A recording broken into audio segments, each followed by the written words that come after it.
studies with you talk about teaching Israel. I'm not allowed to do that anymore. We talk about Israel education. Take it away.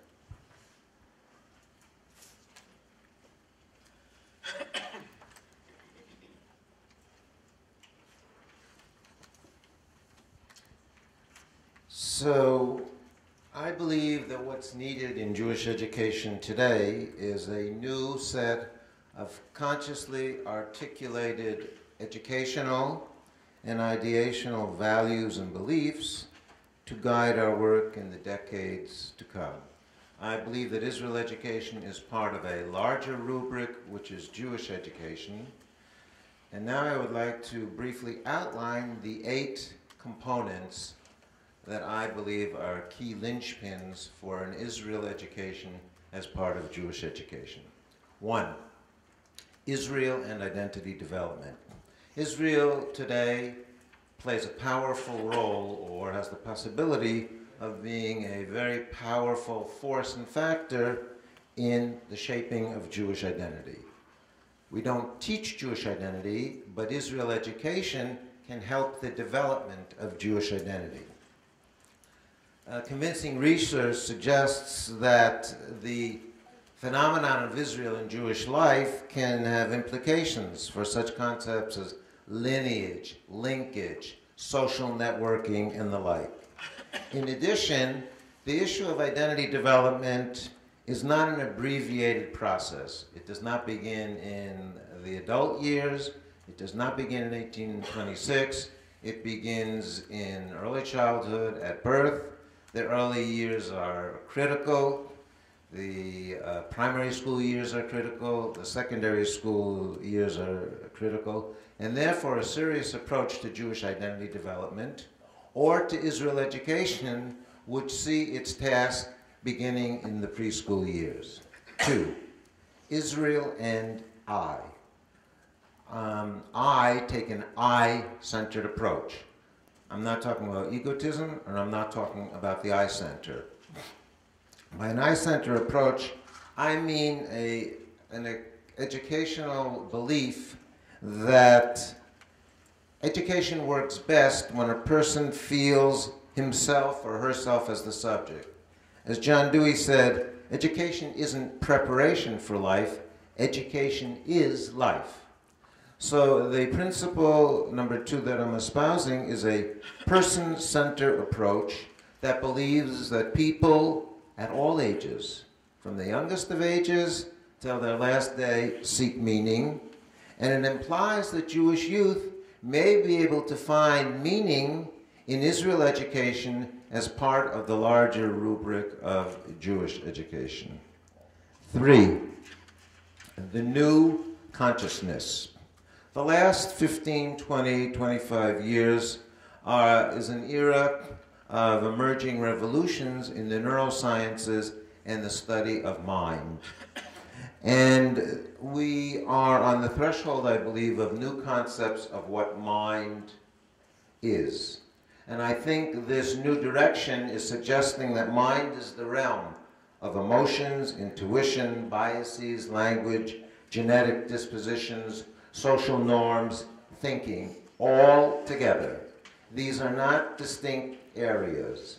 The realm of mind is the realm of character. The realm of mind is the brain. This is the area and the arena that Israel education should be focused on. There are a set of skill sets that are critical in helping to develop this notion of mind. I'm going to mention only 2 or 3. The first is what might be called mindset, which is the ability to enter into other minds and to download what you find. Another dimension of mind in this emerging new vision is what's called epistemological modesty.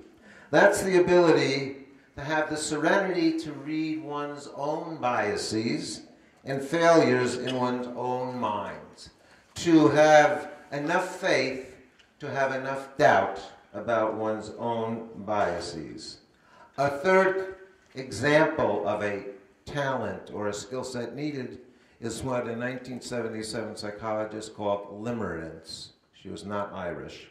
Limerence is finding harmony between our inner self and the outer world. It is the moment of grasping a situation. It's feeling in the groove. It's genuine longing for the beautiful and the excellent.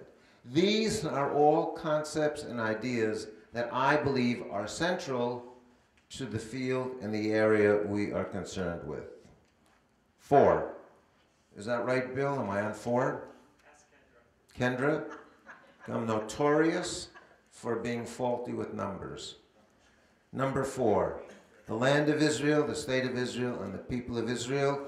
This I want to acknowledge and thank my dear beloved colleague Zohar Aviv for his words and his ideas. The word Israel has multiple meanings. This is not accidental. The word suggests the ancient land of biblical Israel. It suggests the people of Israel. It suggests the covenantal land. It suggests the envisaged land, or the envisioned land, and it suggests Israel today, and it suggests Am Yisrael.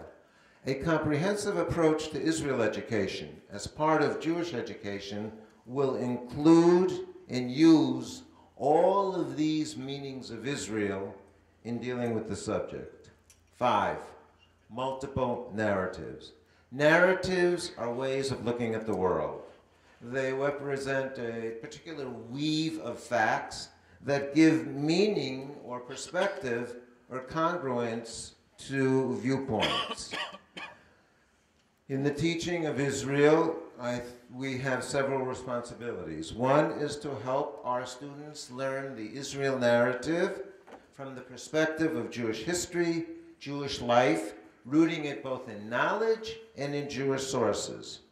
We owe it to our audiences at the same time to acknowledge that other narratives exist. Indeed, we have 3 tasks. 1, we have the responsibility to provide a sound, rich, and deep basis in the Jewish narrative of past times and of the current era and the prior era of the Zionist revolution. 2, we have a responsibility over time to introduce components of other views, at times that are developmentally appropriate, not in the preschool, for example. But there are times when it's developmentally appropriate to introduce other narratives.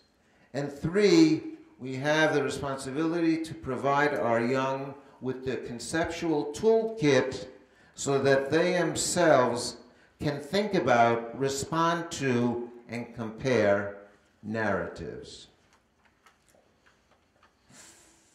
6, Ivri. Kendra? 6. Ivri daber ivrit. Jewish education in the United States has failed to effectively teach Hebrew as part of the cultural composition and constellation of the Jewish people, of Jewish peoplehood, and of Israel. Language is about identity. Language is about a sense of self and group, and language is critical in the shaping of our being. It is time that American Jewish life rethink the route it has taken vis-a-vis Hebrew, discard the mischievous notion that Americans simply are not proficient with second languages, pay heed to the growing literature that says truly bilingual people not only do as well as other students, but actually do better academically and intellectually. And most of all, take heed of Solomon Schefter's statement in 1904, a Jewish community, a diaspora Jewish community that gives up Hebrew is doomed to destruction. 7, life is with the people or the Israel experience. The life of contemporary Israel, its people, its youth, its arguments, its problems, its wonderful moments, its tears, its new children, its crises are a vibrant and rich lesson in Jewishness and in alternative ways of being Jewish. Israel is a remarkable laboratory of diverse ways of being Jewish. Until recent times, American Jewish education and life has forsaken the best educational resource we have at our disposal, the opportunity to bring young people to Israel. I said yesterday to our students, I believe that things are happening. I believe we're hopefully in the beginning of a revolution where the Israel visit is now hopefully becoming more prominent. A truly comprehensive theory of Israel education as part of Jewish education will never be complete until the Israel experience is mainstream. And the Israel experience includes and must encompass what we've been experiencing for 24 hours and what some people in this room have devoted their lives to, the Mifgash. 7. Just checking up. Kendra, where are you today? Teaching from within. The Israel education that I've been trying to describe focuses on the deepest realms of meaning, of mind, of heart, of soul, and obviously it requires unique educators. An Israel educator not only has to be as good as other educators, must be better than other educators. He or she must know Jewish sources, must know Hebrew, must be familiar with the rich cultural traditions and motifs of contemporary Israel, and must be sensitive to the complexities of political life and political conflict. Teachers must ultimately be able to teach from within their own self if their goal is to affect the self of others. They must become Israel, and they must be part, and Israel must be part of their DNA. Parker Palmer has taught us, only when we teach from within are we going to be able to truly teach. These then are, to my mind, the components of an Israel education, which includes, obviously, critical devotion to the importance of the Zionist movement in shaping Israel, an Israel education which includes Zionist education, but which is broader than Zionist education, and enveloped in the total larger package of a Jewish education.